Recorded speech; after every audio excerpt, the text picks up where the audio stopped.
ಇಂಜಿನಲ್ಲಿ wear tear ಆಗೋದು, ಆಮೇಲೆ ಈ ಥರ ಮೆಟಲ್ಸ್ ಐಟಮ್ ಎಲ್ಲ ಸವಿತಾ ಇರುತ್ತೆ. ಈ ಫ್ಯೂಯಲ್ದು ಪಂಪ್ ಇರುತ್ತಲ್ಲ ಅದಕ್ಕೆಲ್ಲ ಪ್ರಾಬ್ಲಮ್ ಬರೋ ಅಂಥದ್ದು, ಈ ಥರ ಎಲ್ಲ ಪ್ರಾಬ್ಲಮ್ಸ್ ಬರ್ತಾ ಇರುತ್ತೆ. So guys, welcome back to our YouTube channel. ಏನೋ ಬೇಕಣ್ಣ, ಇದು ಸರಿಯಾಗಿಲ್ವೇ? ಇಲ್ಲ ಬೇಕು. ಸೊ ಈ ಒಂದು ವಿಡಿಯೋದಲ್ಲಿ ನಾವು ಏನು ತಿಳ್ಕೊತೀವಿ ಅಂದರೆ E20 ಪೆಟ್ರೋಲ್. E20 ಪೆಟ್ರೋಲು ಯಾವ ಗಾಡಿಗೆ ಹಾಕಬೇಕು, ಯಾವ ಗಾಡಿಗೆ ಹಾಕ್ಬಾರ್ದು, ಹಾಕಿದ್ರೆ ಬೆನಿಫಿಟ್ಸ್ ಏನು, ಡಿಸ್ಅಡ್ವಾಂಟೇಜಸ್ ಏನು, ಇದೆಲ್ಲ ಗೊತ್ತಿಲ್ಲದೆ ಹೋಗಿ ಅಲ್ಲಿ 100 ರೂಪಾಯಿಗೆ ಪೆಟ್ರೋಲ್ ಹಾಕಿ ಅಂತ ಎಲ್ಲರೂ ಒಂದೇ ಗಾಡಿಗೆ ಎಲ್ಲ ಒಂದೇ ಪೆಟ್ರೋಲ್ ಹಾಕ್ಸ್ಕೊಂಡು ಬರ್ತಾ ಇರ್ತೀವಿ ಅಲ್ವಾ. ಲಕ್ಷ ಕೊಟ್ಟು ಗಾಡಿ ತೊಗೊಂಡು ಒಂಚೂರು ಕ್ರ್ಯಾಚ್ ಆದ್ರೇ ಬೇಜಾರಾಗುತ್ತೆ. ಇನ್ನು ಮೇಂಟೆನೆನ್ಸು ಮಾಡ್ತಾ ಇರ್ತೀವಿ. ಬಟ್ ಇಂಥ ಸಿಲ್ಲಿ ವಿಷಯಕ್ಕೆ ತಿಳ್ಕೊಳ್ದೆ ಹಾಕ್ಸ್ಕೊಂಡು ವಿಷಯ ಏನು ಅಂತ ಗೊತ್ತಿಲ್ಲದೆ ಓಡಿಸ್ತಾ ಇದ್ದರೆ ಸ್ವಲ್ಪ ಪ್ರಾಬ್ಲಮ್ಸ್ ಬರುತ್ತೆ, ಗಾಡಿಗೆ ಖರ್ಚು ಬರುತ್ತೆ, ಬೇಜಾರಾಗುತ್ತೆ. ಸೊ ಅದೆಲ್ಲ ಬೇಡ. ಅದಕ್ಕೆ ಮೇಂಟೆನೆನ್ಸ್ ಏನಿದೆ ಚಿಕ್ಕದು ಅಷ್ಟೇ ತಿಳ್ಕೊಳ್ಳೋಣ. So E20 petrol. E20 ಅಂದರೆ ಏನು? E ಅಂದರೆ ಬೇಸಿಕಲಿ ಎಥನಾಲ್, ಓಕೆನಾ. 20 ಅಂದ್ರೇನು? ಔಟ್ ಆಫ್ 100% ಪೆಟ್ರೋಲಲ್ಲಿ 20% ನಮಗೆ ಸಿಗ್ತಾ ಇರೋದು ಎಥನಾಲ್. ಅದಕ್ಕೆ 80% ನಾರ್ಮಲ್ ಪೆಟ್ರೋಲು, ಇನ್ನು 20% ಎಥನಾಲ್ ಬ್ಲೆಂಡ್ ಆಗಿ ಸಿಗ್ತಾ ಇರುತ್ತೆ, ಓಕೆನಾ. ಇದು ಬಂದ್ಬಿಟ್ಟು ಯಾವುದಿದು ಪೆಟ್ರೋಲ್ಸಲ್ಲೇ ಇನ್ಕ್ಲೂಡ್ ಮಾಡಿ ನಾವು 100 ರೂಪೀಸ್ಗೆ ಹಾಕ್ಸಿದ್ರೆ ಅದರಲ್ಲಿ 100ಅಲ್ಲಿ 80% ಆಫ್ ಪೆಟ್ರೋಲು ನಾರ್ಮಲ್ ಪೆಟ್ರೋಲು, ಅದರಲ್ಲಿ 20% ಎಥನಾಲ್ ಅಂತ ಬ್ಲೆಂಡ್ ಮಾಡಿ ಕೊಡ್ತಾ ಇರ್ತಾರೆ. ಸೊ ಇವಾಗ ಇದ್ರ ಅಡ್ವಾಂಟೇಜಸ್ ಏನು? ಅಡ್ವಾಂಟೇಜ್ ಏನು ಅಂದರೆ ಪೊಲ್ಯೂಷನ್ ಕಡಿಮೆ ಆಗುತ್ತೆ ಅಂತ ಹೇಳ್ತಾರೆ ಒಂದು. ಆಮೇಲೆ ಈ ರೈತರುಗಳಿರ್ತಾರೆ ಗೊತ್ತಾ, ಅವ್ರಿಗೆ ಯೂಸ್ ಆಗುತ್ತೆ. ಏನಕ್ಕೆ ಯೂಸ್ ಆಗುತ್ತೆ? ಫಸ್ಟ್ ಆಫ್ ಆಲ್ ಈ ಎಥನಾಲ್ನ ಏನರಿಂದ ಮಾಡೋದು ಅಂದರೆ, ಈ ರೈತರು ಕಬ್ಬು ಮತ್ತು ಕಾರ್ನೆಲ್ಲ ಇರುತ್ತಲ್ವ, ಅದ್ರದ್ದು ಏನು ವೇಸ್ಟೇಜ್ ಇದೆ ಅದನ್ನು ತಗೊಂಡು ಅದರಿಂದ ಪೆಟ್ರೋಲ್ ಥರ ಕನ್ವರ್ಟ್ ಮಾಡಿ ಪೆಟ್ರೋಲ್ಗೆ ಇನ್ಕ್ಲೂಡ್ ಮಾಡಿ ಕೊಡ್ತಾರೆ.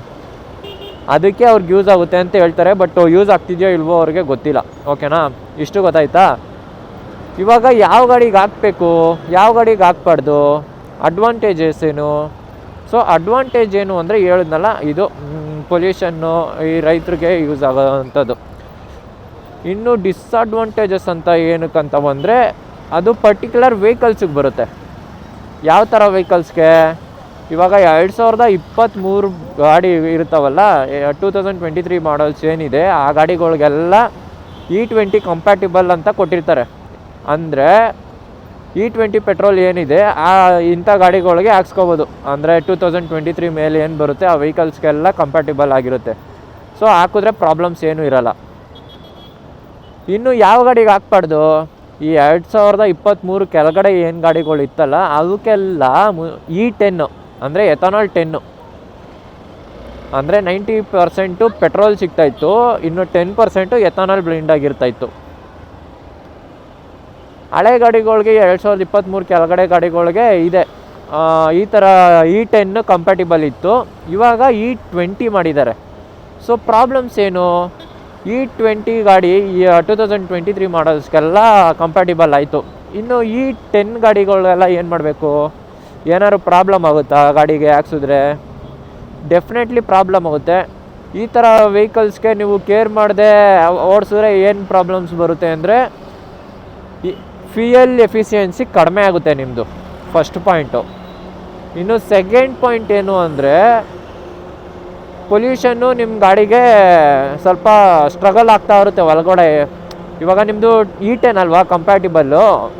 ಸೊ ನಿಮಗೆ ಇಂಜಿನ್ ಸ್ವಲ್ಪ ರಿಫೈನ್ ಆಗಿರಲ್ಲ, ಸ್ವಲ್ಪ ಪ್ರಾಬ್ಲಮ್ಸ್ ಬರ್ತಾ ಇರ್ಬೋದು. ಇಂಜಿನಲ್ಲಿ ವಿಯರ್ ಟಿಯರ್ ಆಗೋದು, ಆಮೇಲೆ ಈ ಥರ ಮೆಟಲ್ಸ್ ಐಟಮ್ ಎಲ್ಲ ಸವಿತಾ ಇರುತ್ತೆ. ಈ ಫ್ಯೂಯಲ್ದು ಪಂಪ್ ಇರುತ್ತಲ್ಲ ಅದಕ್ಕೆಲ್ಲ ಪ್ರಾಬ್ಲಮ್ ಬರೋ ಅಂಥದ್ದು, ಈ ಥರ ಎಲ್ಲ ಪ್ರಾಬ್ಲಮ್ಸ್ ಬರ್ತಾ ಇರುತ್ತೆ. ಮತ್ತು ನೀವೆಲ್ಲ ಪೆಟ್ರೋಲ್ಗೆಲ್ಲ ಏನು ಮಾಡಬೇಕು? ಇದೆಲ್ಲ ತಿಳ್ಕೊಳ್ದೆ ಪೆಟ್ರೋಲ್ ಹಾಕ್ಸ್ತಾ ಇದ್ದರೆ ಗಾಡಿ ಹಾಳಾಗದೆ ಇರುತ್ತಾ? ಹಾಳಾಗುತ್ತೆ. ಸೊ ಅದಕ್ಕೆ ಮೇಂಟೆನೆನ್ಸ್ ಏನು ಅಂತ ತಿಳ್ಕೊಳ್ಳಿ. ಸೊಲ್ಯೂಷನ್ ಇಲ್ಲದೆ ಏನೂ ಇರಲ್ಲ ಅಂತಾರೆ. ಸೊ ಇದಕ್ಕೂ ಸೊಲ್ಯೂಷನ್ ಇರುತ್ತೆ. ಫಸ್ಟ್ ಥಿಂಗು ನೀವು ಪೆಟ್ರೋಲು ಹಾಕ್ಸ್ದಾಗ ಫುಲ್ ಟ್ಯಾಂಕ್ ಹಾಕ್ಸ್ಬೇಕು. ಫುಲ್ ಟ್ಯಾಂಕ್ ಹಾಕ್ಸಿ ತಿರ್ಗಾಡಿಸ್ತಾ ಇರ್ಬೇಕು ಗಾಡಿನ, ನಿಲ್ಲಿಸ್ಬಾರ್ದು ಒಂದೇ ಜಾಗದಲ್ಲಿ. ಇವಾಗ ಒಬ್ಬೊಬ್ರು ನಿಲ್ಲಿಸ್ತಾರೆ ಗೊತ್ತಾ, ಒಂದೇ ಕಡೆ ನಿಲ್ಲಿಸ್ಬಿಟ್ಟು ಒಂದು ವಾರ ಈ ಥರ ಎಲ್ಲ ಮಾಡ್ತಾರೆ. ಅದೆಲ್ಲ ಮಾಡಬಾರ್ದು. ಪೆಟ್ರೋಲ್ ಹಾಕ್ಸ್ಬೇಕು, ಓಡಿಸ್ತಾ ಇರಬೇಕು, ಗಾಡಿ ರನ್ನಿಂಗಲ್ಲಿ ಇಡಬೇಕು, ಫಸ್ಟ್ ಪಾಯಿಂಟು. ಆಮೇಲೆ ಇದಕ್ಕೆ ಅಂತಲೇ E10 ಗಾಡಿಗಳಿಗೆ ಅಂತಲೇ ಅಡಿಕ್ಟಿವ್ಸ್ ಅಂತ ಒಂದು ಸಿರಮ್ ಥರ ಮಖಕ್ಕೆಲ್ಲ ಹಾಕ್ತಾರಲ್ಲ ಸಿರಮ್ನ, ಆ ಥರ ಗಾಡಿಗೂ ಮೇಂಟೈನ್ ಮಾಡೋಕ್ಕೆ ಅಡಿಕ್ಟಿವ್ಸ್ ಅಂತ ಕೊಡ್ತಾರೆ. ಅದು ನಿಮ್ಗೆ ಎಲ್ಲ ಕಡೆ ಸಿಗುತ್ತೆ. ಅದನ್ನು ತೆಗ್ದು ಈ ಥರ 1 ಲೀಟ್ರ್ 2 ಲೀಟ್ರ್ 3 ಲೀಟ್ರ್ ಪೆಟ್ರೋಲ್ ಹಾಕ್ಸಿದಾಗ ಅದನ್ನು ಸ್ವಲ್ಪ ಇನ್ಕ್ಲೂಡ್ ಮಾಡಿ ಹಾಕಿದ್ರೆ ನಿಮ್ಮ ಇಂಜಿನ್ನು ನೀಟಾಗಿರುತ್ತೆ, ಫ್ಯೂಯಲ್ ಎಫಿಷಿಯನ್ಸಿ ಚೆನ್ನಾಗಿ ಬರುತ್ತೆ. ಆಮೇಲೆ ಇಂಜಿನ್ ರಿಫೈನ್ ಆಗಿರುತ್ತೆ, ಏನು ಪ್ರಾಬ್ಲಮ್ಸ್ ಬರ್ತಾ ಇರಲ್ಲ. ನೀವು ಯಾವಾಗ ಇದೆಲ್ಲ ಕೇರ್ ಮಾಡಿದೆ, ಇದೆಲ್ಲ ಆಗದೆ ಸುಮ್ಮನೆ ಹೋಗಿ ಪೆಟ್ರೋಲ್ ಹಾಕ್ಸ್ಕೊಂಡು ಓಡಿಸ್ತಾ ಇರ್ತೀರ, ಆವಾಗ ಇಂಜಿನಲ್ಲಿ VATR ಆಗೋದು, ಆಮೇಲೆ ಫ್ಯೂಯಲ್ ಎಫಿಷಿಯನ್ಸಿ ಡ್ರಾಪ್ ಆಗೋದು, ಈ ಥರ ಎಲ್ಲ ಪ್ರಾಬ್ಲಮ್ಸ್ ಬರ್ತಾ ಇರುತ್ತೆ. ಸೊ ನಿಮಗೆ E20 ಪೆಟ್ರೋಲ್ ಅಂದರೆ ಏನು ಅಂತ ಕಂಪ್ಲೀಟಾಗಿ ಗೊತ್ತಾಯ್ತಾ? ಗೊತ್ತಾಗಿದ್ದರೆ ಒಂದು ಥಮ್ಸ್ ಅಪ್ ಕೊಟ್ಬಿಡಿ, ಚಾನಲ್ ಸಬ್ಸ್ಕ್ರೈಬ್ ಮಾಡ್ಕೊಳ್ಳಿ, ಸಪೋರ್ಟ್ ಮಾಡಿ. ಸೊ ಈ ವಿಡಿಯೋ ಇಲ್ಲಿಗೆ ಎಂಡ್ ಮಾಡ್ತೀನಿ. ಸೊ ಎಲ್ರಿಗೂ ಮತ್ತೆ ಗೊತ್ತಾಗಿದೆ ಅಂತ ಹೇಳ್ಕೊತೀನಿ, ಮತ್ತೆ ಎಲ್ರಿಗೂ ಗೊತ್ತಾಗಿದೆ ಅಂತ ಅಂದ್ಕೊತೀನಿ. ಸೊ ಏನಾದರೂ ಡೌಟ್ ಇದ್ದರೆ ಬೇಕಾದ್ರೆ comment hockey. So I will end the video now. See you in the next vlog guys. See you, tata.